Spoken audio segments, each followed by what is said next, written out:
Welcome to Dark Domain, where the shadows hold secrets and fear is your only companion. If you're ready to step into the unknown, be sure to subscribe and hit the bell so you never miss a new nightmare. As you listen to tonight's story, think about the one place you'd never want to be alone at night. When you're done, drop it in the comments. Let's see who can come up with the most spine-chilling location.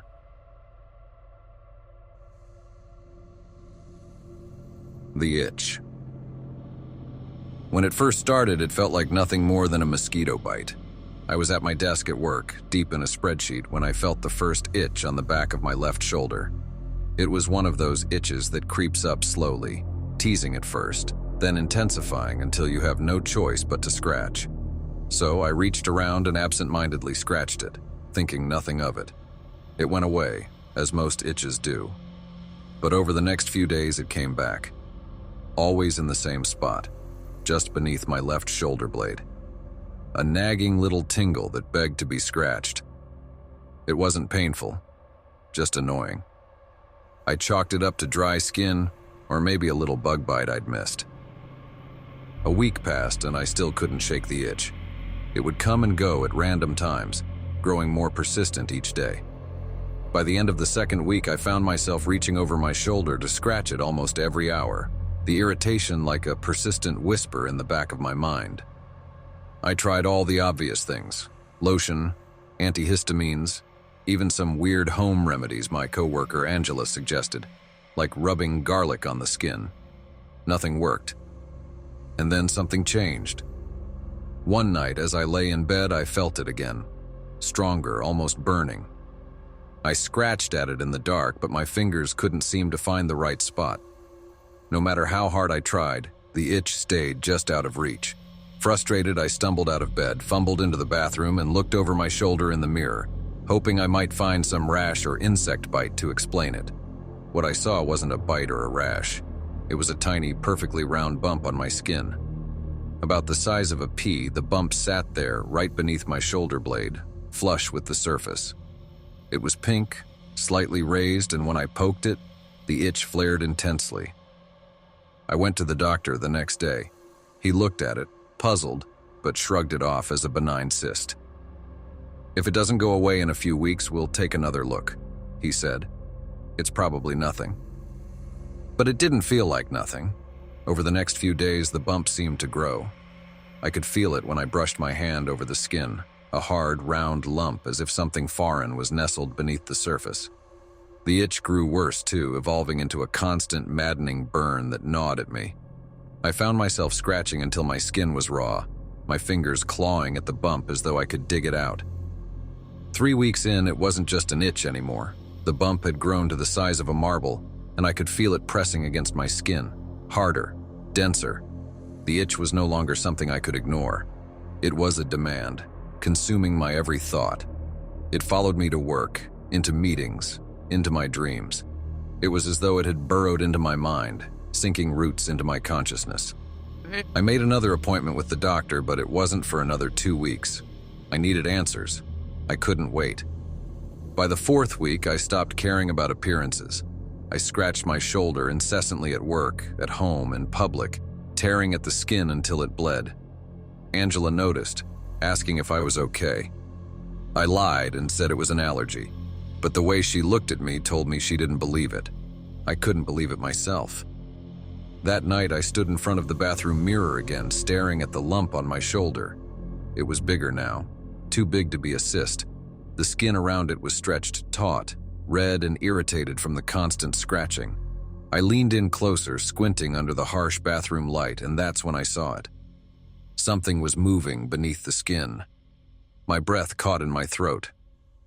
I pressed my fingers against the lump, harder this time, and felt a slight, almost imperceptible squirming sensation, like something alive was writhing inside me. I stumbled back, my heart pounding. Panic surged through me. What the hell was happening? The itch intensified, spreading across my back and shoulders like wildfire. It wasn't just under the lump anymore. It was everywhere, crawling over my skin like 1,000 tiny legs.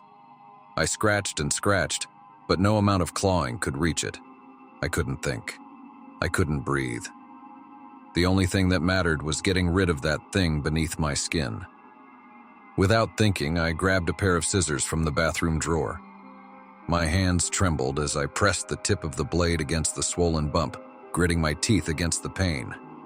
I knew it was insane, but I didn't care anymore. I needed it out. I pressed harder, the blade piercing the skin. Blood welled up, but I barely felt it. The only thing I could focus on was the sensation, the horrible, squirming sensation beneath my fingers. With a sharp jerk, I dug the scissors in deeper, biting down on my lip to keep from screaming. The lump split open and a rush of blood and pus spilled onto the sink. But that wasn't all. Something else has slid out too. A thin, translucent strand, no, a tendril emerged from the open wound, coiling and writhing in the air like a worm. I stared at it in disbelief, my mind struggling to process what I was seeing. It moved on its own, twisting and curling like a living thing, as though it had been waiting for this moment to be freed. For a second, I couldn't move. I stood frozen, staring at the tendril hanging out of my shoulder, my body shaking with a sickening mix of horror and disbelief. And then it moved again, this time faster. The tendril shot back into the wound, burrowing deeper into my skin. I screamed, dropping the scissors, but it was too late. I could feel it moving now, not just in my shoulder, but inside me.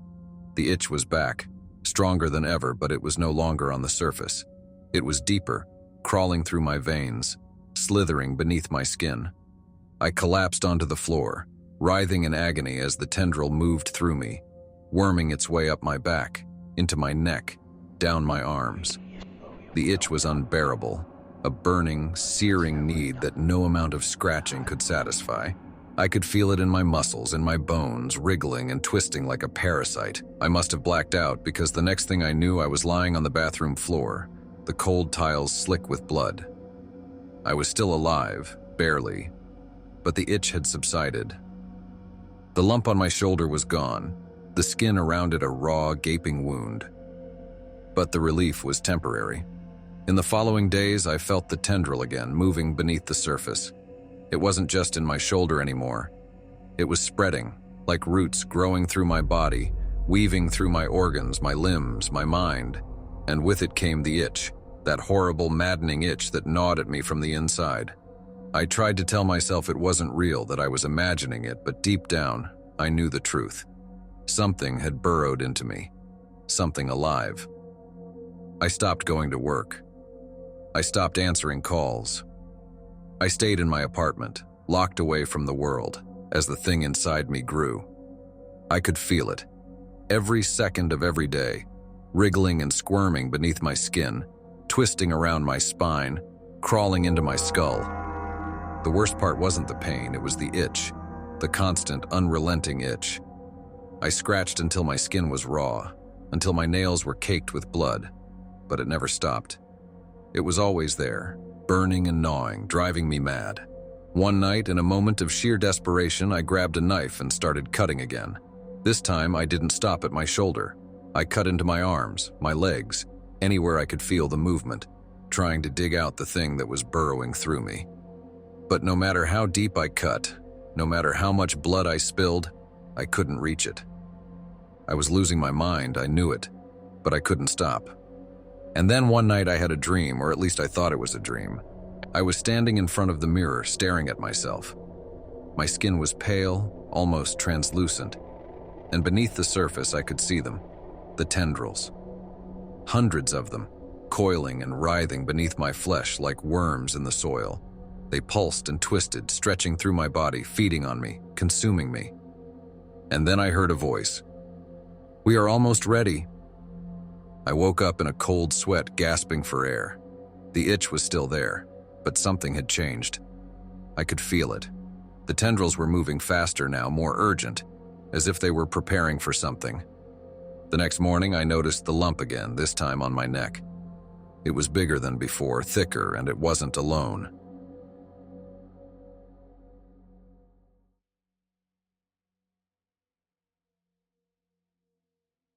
Beyond the reflection. There's something inherently eerie about seeing yourself in a mirror.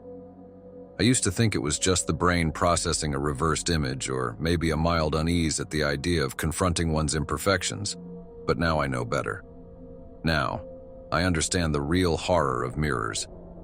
It all started a few months ago when I bought an old mirror at an estate sale. It wasn't anything spectacular, just an antique, brass-framed piece that looked like it had seen better days. I wasn't a collector of old things, but something about it drew me in. Maybe it was the intricacy of the frame, with little carvings of faces and hands stretching toward the glass. Or maybe it was just the price. Either way, I walked away with it, never suspecting what would happen next. The first time I noticed something was off, it was subtle. A flicker in the corner of my eye, like a shadow passing behind me. When I turned, there was nothing there. Just me, staring back at myself in the reflection. I chalked it up to fatigue. Work had been stressful, and I figured my mind was just playing tricks on me. A week passed, and the flickers became more frequent. I'd catch my reflection moving slightly when I wasn't. Sometimes it tilted its head a fraction of a second after I did, or blinked just a moment too late. It was disorienting, like watching a delayed video feed. But every time I questioned it, I convinced myself that I was overanalyzing. Things escalated quickly after that. I started hearing faint whispers whenever I stood in front of the mirror. They were too quiet to make out at first, just barely audible over the silence of my bedroom. But over time, they grew louder. I thought it might be an air draft or something vibrating in the walls, but no. The whispers were coming from the mirror.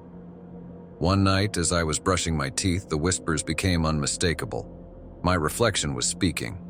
Its lips moved in sync with mine, but the words it uttered weren't mine. "He knows your thoughts," it said in a soft, menacing voice. My heart pounded in my chest. I froze, toothbrush still in my hand, staring at the reflection as it stopped talking and returned to its usual mimicry. I ran out of the bathroom, heart racing, but I couldn't shake the feeling that something was wrong. I decided to ignore it. How could I explain it? Mirrors don't talk, they don't move. I was probably just hallucinating from stress. But it didn't stop. Each night, the whispers became clearer. It said things about me, things no one else could know. Regrets, fears, secrets I hadn't shared with anyone. "You can't escape yourself, Stephen. You know what you did." I'd wake up in the middle of the night to hear my reflection murmuring about things I hadn't even thought about in years. It reminded me of the time I betrayed a friend in high school, of the lie I told my boss just to get ahead at work. And every time it sounded more like me. The voice was softer, closer, and it echoed in my head long after I left the room. One night I covered the mirror with a sheet, hoping it would stop. It didn't. The whispers became more aggressive, and the reflection, my reflection, was no longer content just whispering. It began to move on its own. I'd catch it walking toward the glass as if trying to get out. Once I woke up to find the sheet had fallen to the floor, and there it was, standing still, smiling at me. A twisted, smug grin that I knew wasn't my own. I swear it winked at me before settling back into place when I blinked. Things spiraled out of control. The reflection no longer waited for me to be in the room. I'd come home from work and hear its voice echoing through the walls, its laughter filling my apartment. It taunted me, told me it was growing stronger, feeding off my fear. "You're nothing without me, Stephen. You can't live without a reflection." I stopped looking in mirrors altogether. I smashed the bathroom mirror, avoided reflective surfaces, but it didn't help. The whispers followed me, and then, one night, as I stood in front of the cursed antique, I realized something terrifying. It wasn't just a reflection anymore. It was something else, something alive, and it wanted out. That night, I heard the final whisper, "I'm coming for you." I felt a sudden pull, like the air around me was collapsing inward, dragging me toward the mirror. My reflection was no longer mimicking me. It reached out from the glass, its hand pushing through the surface like water, gripping my wrist. I screamed, trying to pull away, but its grip was too strong. The last thing I remember was my reflection's face, twisted, triumphant, as it yanked me into the mirror. The world went dark, and when I opened my eyes, I was no longer in my apartment. I was inside the mirror. Now I can see it all. The world outside, my body moving around. But it's not me. It's him. The reflection is out there, living my life, wearing my face. No one seems to notice the difference. They smile, they laugh, they talk to him as if nothing's wrong. But I'm still here, trapped in the glass, watching helplessly as he lives the life that was once mine.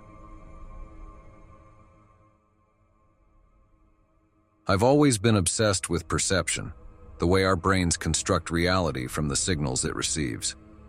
What we see isn't necessarily what's there, right? It's just our interpretation, a facsimile of the actual world, translated through flawed human senses. It started small, as these things often do. A flicker in the corner of my vision, like the air itself was unraveling. At first, I wrote it off as eye fatigue or one too many nights staring at my phone before bed. But then the flickers became more frequent, and they weren't just flickers anymore. They were tears, like something was pulling at the edges of the world, trying to peel it open. The first time it happened clearly, I was sitting in my living room watching TV. There was a commercial playing, one of those ads for laundry detergent, annoyingly bright and loud. I blinked, and when I opened my eyes, the TV screen was gone. No, not just the screen, the whole TV. It was as if someone had taken a giant eraser to the space where it used to be. My heart pounded and I rubbed my eyes, hoping to blink away whatever hallucination I was having. But when I looked again, it was still gone. I stood up, my legs shaking, and walked over to the spot where the TV had been. My fingers brushed against the wall, and I swear I felt it give, just a little. Like the paint, the drywall, even the air was soft, malleable. And then, just as quickly as it disappeared, the TV was back, the commercial still blaring, the detergent still bubbling in impossibly clean clothes. I sank into my chair, heart racing, trying to make sense of what had just happened. After that, it got worse.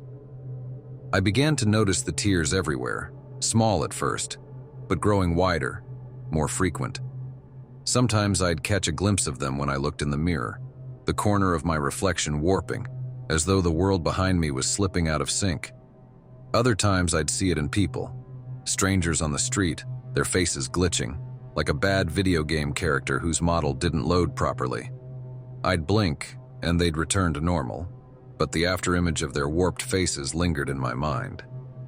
I tried to ignore it, to tell myself that it was stress, a trick of the mind, but deep down I knew better. Something was happening, something real. One night I decided to confront it head on. I sat in the middle of my living room, the lights off, nothing but the hum of the refrigerator in the background. I focused, trying to will the tears into existence. I wanted to see them, really see them, to prove to myself that I wasn't losing my mind. And then, there it was, a tear, right in front of me, hovering in the air like a floating crack in a pane of glass. I reached out, hesitating for just a moment before touching it. My fingers passed through the tear like it wasn't even there. And then, nothing. The tear vanished, and I was left sitting in the dark, my hand outstretched toward nothing. But that's when I felt it. Something watching me. Not a presence, not a shadow in the corner, but something deeper. It felt like the air had eyes, like the space around me was suddenly aware of me in a way that it hadn't been before. I jerked my hand back, my skin tingling, the hair on the back of my neck standing on end. After that night, the tears weren't just something I saw. They were something I felt. They were everywhere, following me, creeping into every corner of my life. The ground beneath my feet sometimes felt less solid, like it might give way if I wasn't careful. The walls of my apartment seemed to breathe, expanding and contracting ever so slightly when I wasn't looking directly at them. Then one day I saw myself glitch. I was washing my hands in the bathroom, staring into the mirror, when my reflection froze. I blinked. My hands kept moving, but the man in the mirror was stuck in place, his hands hovering under the faucet, droplets of water frozen mid-air. I leaned in closer, my breath fogging up the glass, and that's when I saw it. the tiniest tear, right in the middle of my face. It was barely visible, just a thin line running from my forehead to my chin, like a seam. I reached up, gingerly touching the spot on my real face, but there was nothing there, nothing I could feel anyway. The reflection, though, it was wrong. The tear began to widen, and as it did, my face started to come apart. It wasn't blood or bone underneath, but static, like the image of myself was breaking down, pixelating and distorting until I couldn't recognize the man in the mirror anymore. And then it was gone. The mirror was empty. No reflection, just a blank, shimmering surface. I stumbled back, my head spinning. I could feel it now. Everything around me was wrong. It wasn't real. Or maybe it was, but not in the way I'd always thought. The world wasn't solid, wasn't fixed. It was flexible, malleable, like a program that had started to break down, exposing the code beneath. I don't know how long I stood there staring at the empty mirror before I heard a sound behind me. It was soft at first, like static, but it grew louder, closer. I turned, expecting to see, I don't know, something. But there was nothing there. Just my living room, the walls still, the furniture untouched. But the sound didn't stop. It was all around me now, a soft crackling, like the world itself was starting to peel away. I backed up against the wall, my heart pounding in my chest, my breath coming in short, sharp gasps. And then, with a sudden deafening crack, the wall behind me gave way. Not like it crumbled or broke, but like it simply ceased to exist. I tumbled backward, falling into nothing. I don't know how long I fell. There was no up, no down, no sense of direction or space, just darkness, infinite and cold, wrapping itself around me like a shroud. And then I wasn't falling anymore. I was standing or floating, it was hard to tell, on a vast flat plain. There was nothing here. No walls, no sky, no ground. Just an endless expanse of nothingness. And yet, I wasn't alone. I felt it again. That presence, that awareness, only now it was stronger. It was all around me, inside me, as if the very fabric of this place was watching me, studying me. And then, in the distance, I saw it. A figure, or at least something resembling a figure, standing motionless in the void. I walked toward it, though every step felt like I was moving through molasses. As I got closer, I saw that it wasn't a person at all. It was a reflection, my reflection. But not just any reflection. It was me, standing in my bathroom staring at the tear in my face. The frozen droplets of water were still suspended in the air, my hands still poised under the faucet. And then I realized this was where I was supposed to be. This was where the program had broken, where the glitch had started. I reached out, touching the reflection, and for a brief moment I felt everything snap back into place. The void vanished, the static disappeared, and I was whole again. I blinked, looking around my bathroom, everything perfectly normal. Except it wasn't. The tear in my face was still there, and now it wasn't just in the reflection. It was real, spreading, splitting me apart. I'm still here, still aware, but I don't know how much longer I can hold on. I can feel it now, the world rewriting itself, erasing me piece by piece. Soon there will be nothing left, just a glitch in the system.